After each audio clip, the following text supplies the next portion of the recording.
मित्रों, UP board की परीक्षा 16 फरवरी से निर्धारित की गई है। अतः आप सभी मित्रों को यह जानकारी हो गई होगी कि 16 तारीख से आप लोगों को परीक्षा देना है। तो मित्रों, 16 फरवरी या यूँ समझे 16 फरवरी बड़ी नज़दीक है।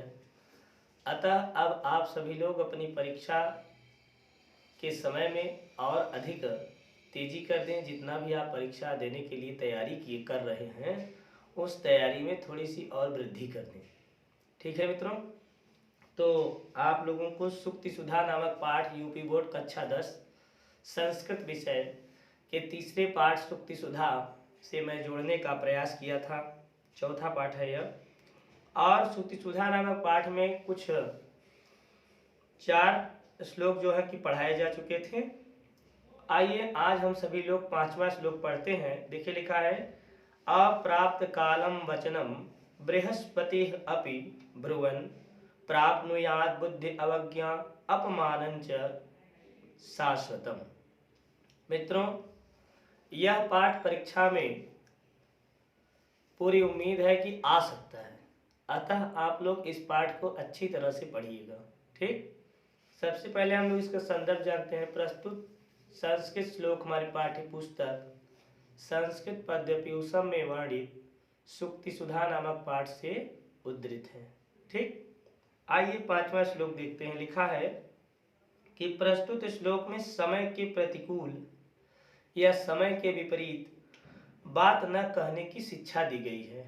कहने का मतलब यह है, समय जब हो, किसी चीज का समय होता है, हर एक मतलब कि कार्य करने का, हर एक बात कहने का, हर एक जो मतलब किसी भी कोई भी कार्य करने का एक समय होता है। समय रहते हुए अगर हम उस कार्य को कर लेते हैं तो ठीक है, अन्यथा समय के विपरीत कार्य करते हुए कोई फायदा नहीं होता।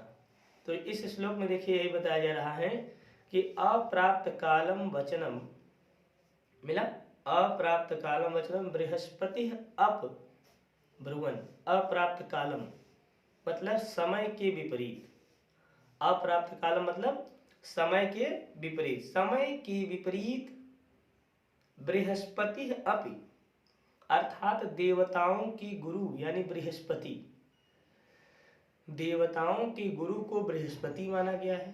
ध्यान दीजिएगा, देवताओं का गुरु बृहस्पति को माना गया है और राक्षसों के गुरु का नाम शुक्राचार्य है।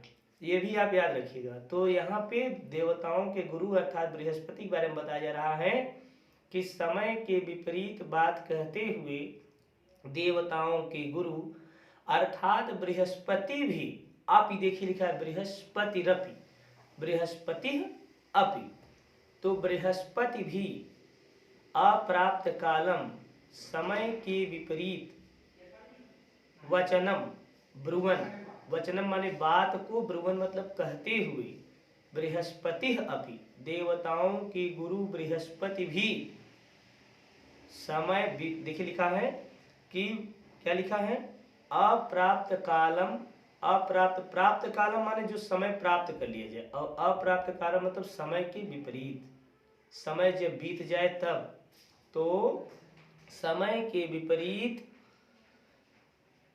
वचनम बात को ब्रुवन् कहते हुए, समय के विपरीत बात को कहते हुए देवताओं के गुरु अर्थात बृहस्पति अपि भी बुद्धि अवज्ञा, बुद्धि की अवज्ञा, बुद्धि की कमी और बुद्धि की अवज्ञा तथा अपमानं च शाश्वतम, तथा अपमान के कारण होते हैं।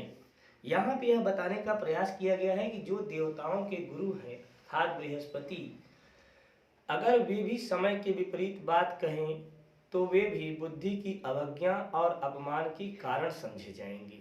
तो जब देवताओं के गुरु बृहस्पति की ऐसी दशा हो रही है, समय के विपरीत वो कार्य कर रहे हैं, समय के विपरीत वो बात बोल रहे हैं, तो उनकी भी बुद्धि को जड़ माना जा रहा है। यद्यपि वो देवताओं के गुरु हैं, उसके बावजूद तो हम जैसे अदने से मनुष्यों की क्या बात है। इसलिए हमें समय के अनुकूल कार्य करना चाहिए, न कि समय के प्रतिकूल। तो आप लिखेंगे व्याख्या में कि समय के विपरीत बात को कहते हुए या वचन को बोलते हुए देवताओं के गुरु अर्थात बृहस्पति भी प्रायः बुद्धि की अवज्ञा और अपमान की कारण होते हैं। ठीक, अब आइए हम लोग छठा देखते हैं। देखिए लिखा है वाच्यम श्रद्धा समेतस्य पृच्छतश्च विशेषतः प्रोक्तम श्रद्धा विहीनस्य अपि अरण्यरुदितोपमम्। ये देखिए क्या कहा जा रहा है कि प्रस्तुत श्लोक में श्रद्धा के महत्व का प्रतिपादन किया गया है। श्रद्धा मतलब होता है विश्वास, ठीक है। तो कहा जा रहा है कि वाच्यम श्रद्धा समेतस्य पृच्छतश्च विशेषतः, जहाँ विशेषतः है वहीं से अर्थ निकलेगा। तो विशेषतः का मतलब हो जाएगा विशेष रूप से। ध्यान दीजिएगा, श्रद्धा समेतस्य, श्रद्धा समेतस्य मतलब श्रद्धा से युक्त, श्रद्धा से युक्त अर्थात श्रद्धालु व्यक्ति। श्रद्धालु व्यक्ति या श्रद्धा से युक्त व्यक्ति जो होते हैं उन्हें विश्वासी कहा जाता है। तो श्रद्धा से युक्त अर्थात श्रद्धालु व्यक्तियों की बातें, श्रद्धालु व्यक्तियों की बातें, देखिए लिखा है ना कि श्रद्धा समेतस्य, श्रद्धा से युक्त अर्थात श्रद्धालु व्यक्तियों की वाच्यम, वाच्यम मतलब बातें या वचन या बोली, विशेषतः विशेष रूप से, पृच्छतश्च पूछने एवं कहने के योग्य होती है। जो श्रद्धा से युक्त होते हैं, जो श्रद्धावान होते हैं, जो विश्वासवान होते हैं, जो सम्मानित व्यक्ति होते हैं, उनकी बातें विशेष रूप से पृच्छतश्च पूछने एवं कहने के योग्य होती हैं। समझ में आया? जो श्रद्धा से युक्त व्यक्ति, जो सम्मानित व्यक्ति होते हैं, जो पढ़े लिखे गुणवान व्यक्ति होते हैं, उनकी बातें पूछने के योग्य और कहने के, दोनों के योग्य होती है।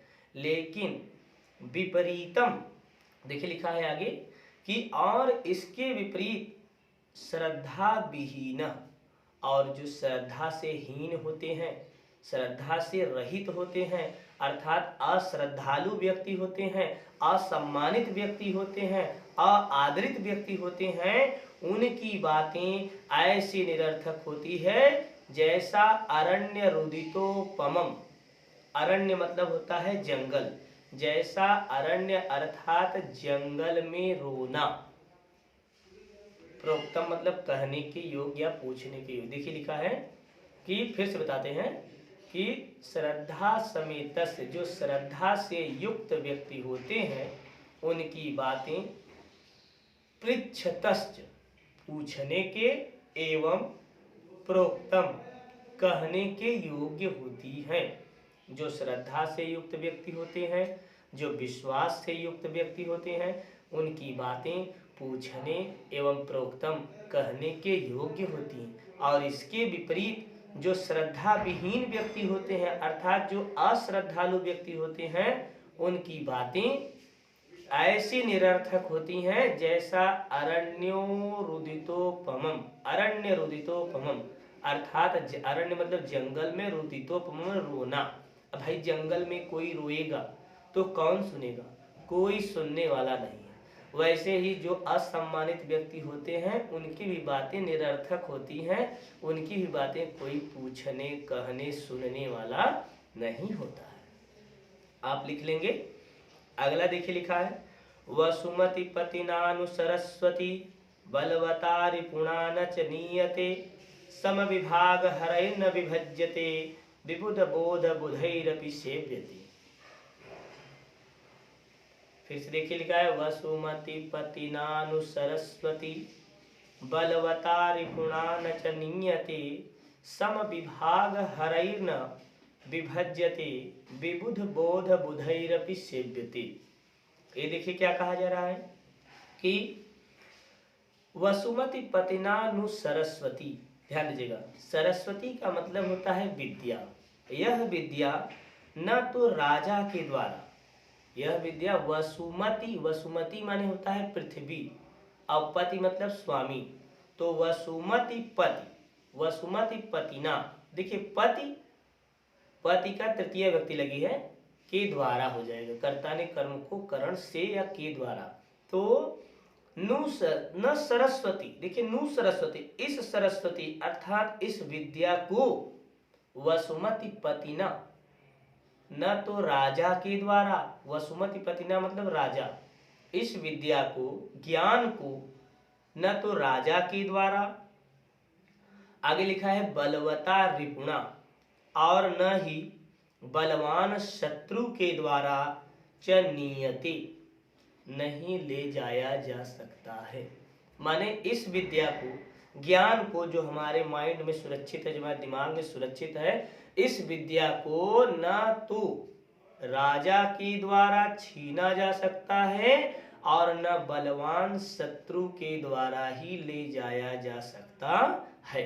भाई बलवान शत्रु अगर हमें कहीं मिल गया तो हमारे रुपए पैसे इन्हीं सब को, जेवर आदि आभूषण आदि को लेकर के जाएगा, लेकिन जो हमारे दिमाग में विद्या सेट है उसे वो नहीं ले जा सकता। ये जो ज्ञान है वो मरने के बाद ही आएगा। उसी को बताया जा रहा है कि इस विद्या को न तो राजा के द्वारा छीना जा सकता है और न बलवान शत्रु के द्वारा ही हरा जा सकता है। आगे देखिए क्या लिखा है, सम विभाग हरई न विभज्यते, और सम विभाग हरई माने समान रूप से हिस्सा लेने वाले भाई बहनों के द्वारा न विभज्यते, बांटा भी नहीं जा सकता है। भाई एक भाई बहन दोनों का साथ में एडमिशन कराया गया शिशु में, और वे पढ़ते पढ़ते पढ़ते पढ़ते जब वे हाई स्कूल में पहुंचे, हाई स्कूल कक्षा 10 में पहुंचे, और दोनों को साथ साथ शिक्षा दिया गया, जो बच्चे को दिया गया वही बच्ची को दिया गया, जो लड़के को दिया गया वही लड़की को दिया गया, सबको एक समान रुपया पैसा, पढ़ाई लिखाई का जो खर्च था सब कुछ वहन किया गया। लेकिन जब परीक्षा में वो लोग बैठे और जब उनका रिजल्ट आता है तो किसी का हाई रिजल्ट हो जाएगा, किसी का मेरिट डाउन हो जाएगा, कोई कम नंबर पाएगा, कोई ज़्यादा पाएगा। जिसके पास जितना दिमाग संतुलन रहेगा उतना वो बढ़िया स्कोर करेगा। भाई उसमें तो नंबर नहीं दिया जाएगा कि लो जाओ तुमको 80% तुमको भी मिला, 80% तुमको भी नहीं। भाई जो जितना मेहनत किया रहेगा उसी मेहनत के आधार पर उसे नंबर मिलेगा। तो वही बताया जा रहा है, सम विभाग हरैह न विभज्यते, समान रूप से भाग लेने वाले भाई बहनों के द्वारा भी यह विद्या बांटी नहीं जा सकती है। एक बार फिर से देखिए लिखा है क्या, वसुमति पति नानु सरस्वती, इस सरस्वती अर्थात इस विद्या को न तो वसुमति पति न राजा के द्वारा और न ही बलवान शत्रु के द्वारा छीना जा सकता है, और न ही इस विद्या को समान रूप से भाग लेने वाले भाई बहनों में बांटा ही जा सकता है। और आगे देखिए अंतिम लाइन बड़ी इंपॉर्टेंट है, लिखा है विबुध बोध बुधैरपि सेव्यति, विबुध बोध बुधै, ऊंचे से ऊंचे विद्वानों के द्वारा, बड़े से बड़े सम्मानित विद्वानों के द्वारा, बल्कि इस विद्या को सेव्यते अर्थात सेवा की जाती है। इस विद्या को बड़े से बड़े ज्ञानी पुरुष भी बड़ा सम्मान करते हैं, बड़ा सेवित करते हैं। सेवित करते हैं अर्थात बड़े से बड़े ज्ञानी पुरुषों के द्वारा इस विद्या का जो है क्या किया जाता है, अध्ययन किया जाता है। बड़े से बड़े विद्वान लोग भी इस विद्या की पूजा करते हैं। फिर से समझ लीजिए, इस विद्या को यह आ सकता है परीक्षा में, ध्यान दीजिएगा 2006 और 2010 में यह परीक्षा में आ चुका है, 2014 में भी आया था।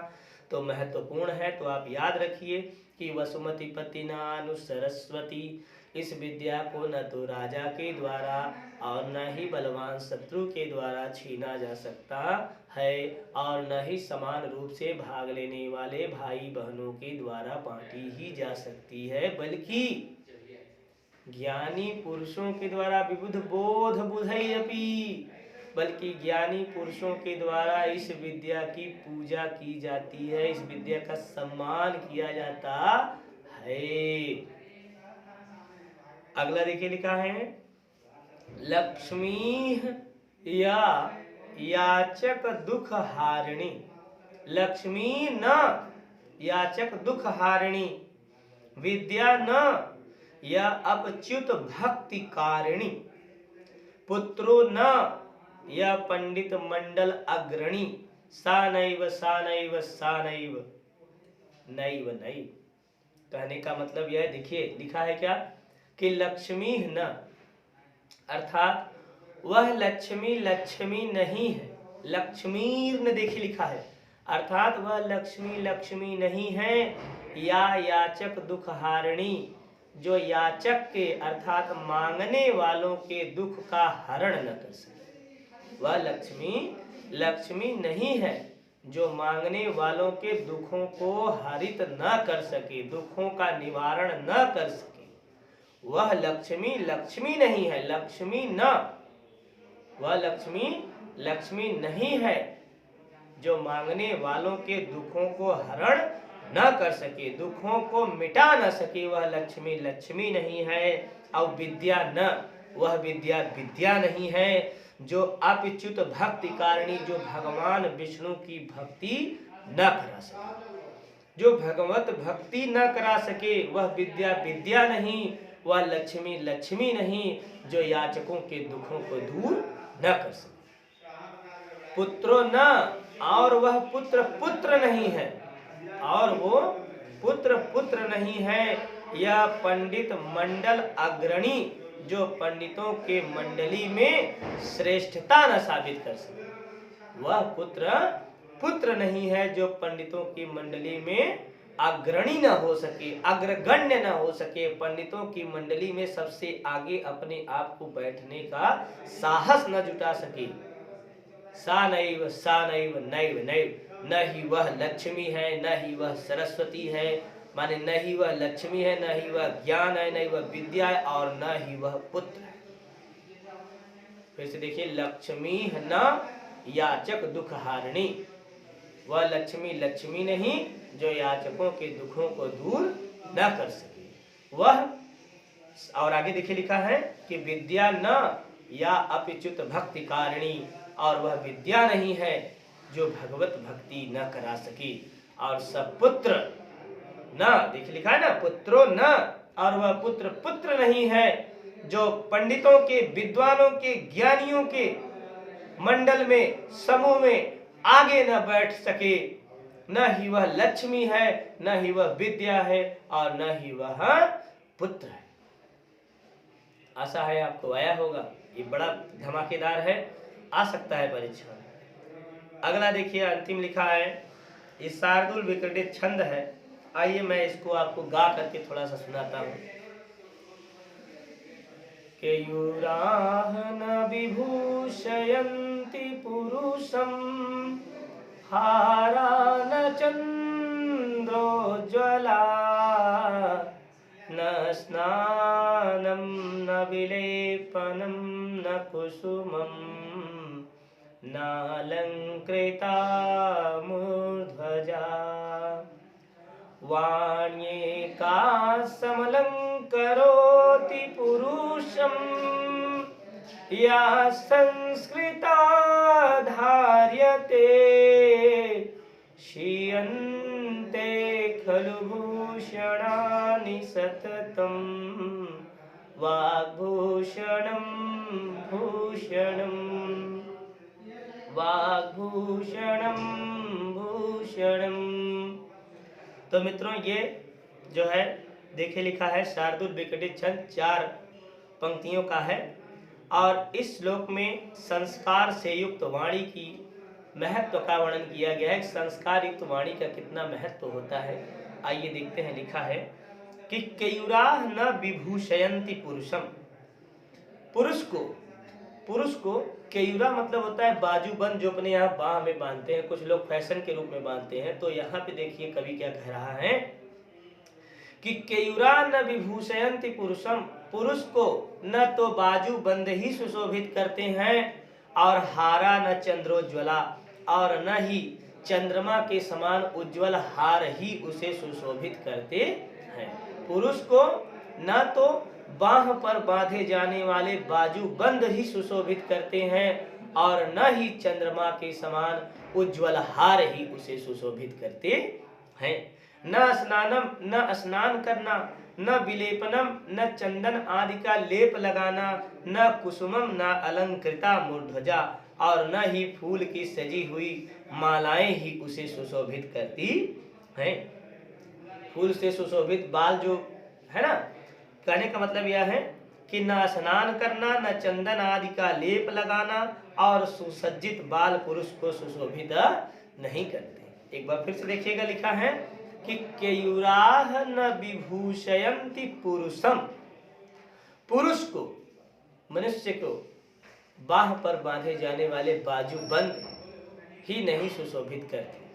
पुरुष को बाह पर बांधे जाने वाले न ही बाजूबंद सुशोभित करते हैं, और न ही चंद्रमा के समान सफेद हार पहन लेने से ही वह सुशोभित होता है, अच्छा लगता है। न स्नान करना, न चंदन आदि का लेप लगाना, और न ही जो है न अलंकृता मूर्ध्वजा, अर्थात सजे हुए फूल मालाओं से जो है कि बाल सजाए, उससे ही वह सुशोभित नहीं होता। तो होता किससे है? तीसरी लाइन में देखिए इसका अर्थ दिया जा रहा है, क्या लिखा है कि वाणी एका सम अलंकरोति पुरुषम, कहा जा रहा है एकमात्र वाणी ही एक ऐसा है, एकमात्र वाणी ही एक ऐसी आभूषण है जो अध्ययन आदि के द्वारा संस्कार करके धारण की जाती है। वाणी एका सम अलंकरोति पुरुषम, या संस्कृता धार्यते, जो संस्कृत रूप से, सांस्कृतिक रूप से वाणी ही एक ऐसा सच्चा आभूषण है जो धारण की जाती है। और आगे क्या लिखा है, क्षीयन्ते खलु भूषणानि सततम, और ये सोना चांदी रूपी जो आभूषण है ये क्षीयन्ते खलु, निश्चित ही कुछ ही समय में, क्षण भर में ही खो जाएंगे, नष्ट हो जाएंगे, बिगड़ जाएंगे, खत्म हो जाएंगे। लेकिन आगे क्या लिखा है, वाग भूषणम भूषणम, लेकिन वाणी रूपी आभूषण एक सच्चा आभूषण है जो कभी खत्म नहीं होगा। समझ में आया?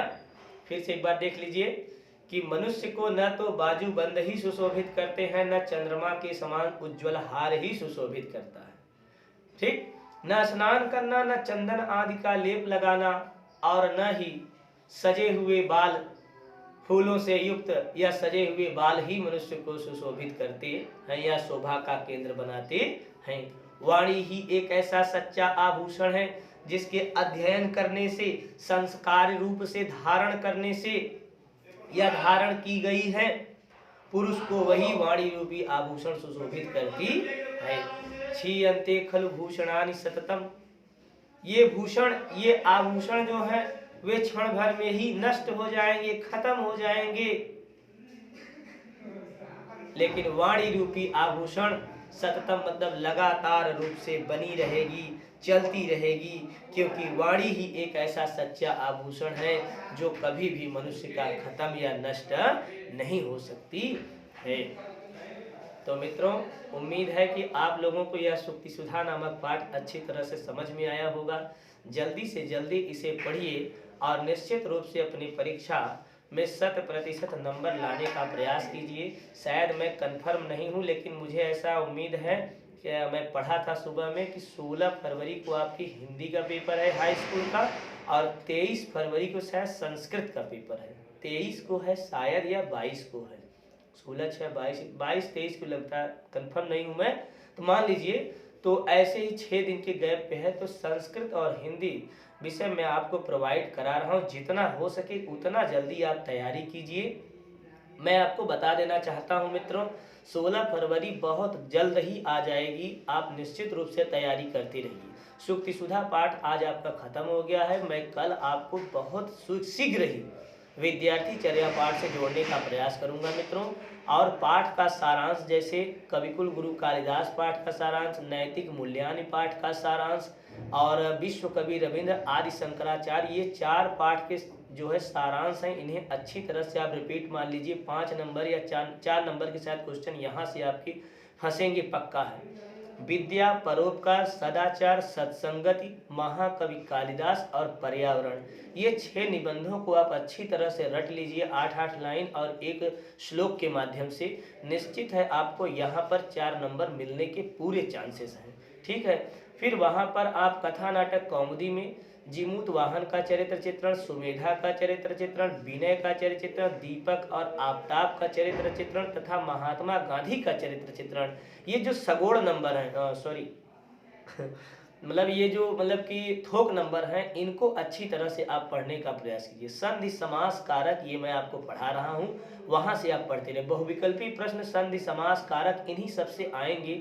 और कथा नाटक कौमुदी जैसे जीमूत वाहन हुआ, जीमूत वाहन एक पाठ है ना, कारुणिको जीमूत वाहन महात्मनः संस्मरणानि यौतुकः पाप संचय विश्व कवि रविंद्र, गद्य गद्य भारती से कविकुल गुरु कालिदास पाठ के अंतर्गत कालिदास के कितने नाटक हैं, कितने महाकाव्य हैं, ये सब यही सब बहुविकल्पी प्रश्न बनेंगे।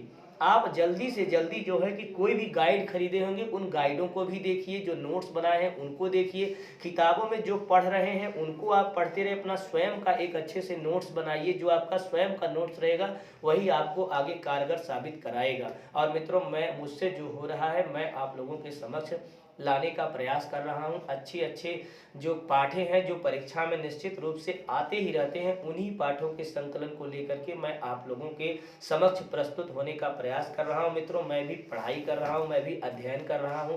अध्ययन करने के साथ साथ जब मुझे समय मिलता है तब मैं आप लोगों से जुड़ता हूं। समय की अभाव के कारण मैं आजकल आप लोगों को प्रॉपरली वीडियो नहीं दे पा रहा हूं, लेकिन मैंने एक डिसाइड किया है कि जो इस साल परीक्षा में पाठ आने वाले हैं उन्हीं पाठों पर चर्चा करूं, तो आप लोगों का भी समय बचेगा और हमारा भी समय बचेगा। आपकी गाड़ी आगे बढ़ेगी, हमारी भी गाड़ी आगे बढ़ेगी।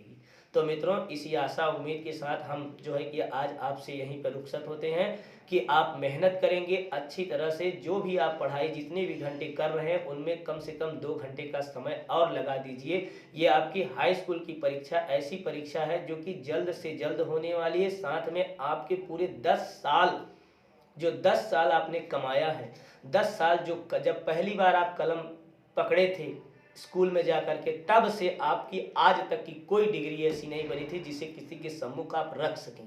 तो आज वह पहला दिन आया है, पहली घड़ी आई है। जो कक्षा 10 की परीक्षा देने जाए वो हाई स्कूल की मार्कशीट जीवन भर आप देखेंगे बक्सा में रख करके, या बाहर भी देख सकते हैं। तो पूरी उम्मीद और आशा है कि आप लगन से, परिश्रम से इसको पढ़ेंगे और अपने जो है कि सपने को साकार करेंगे। तो मित्रों, धन्यवाद आपको।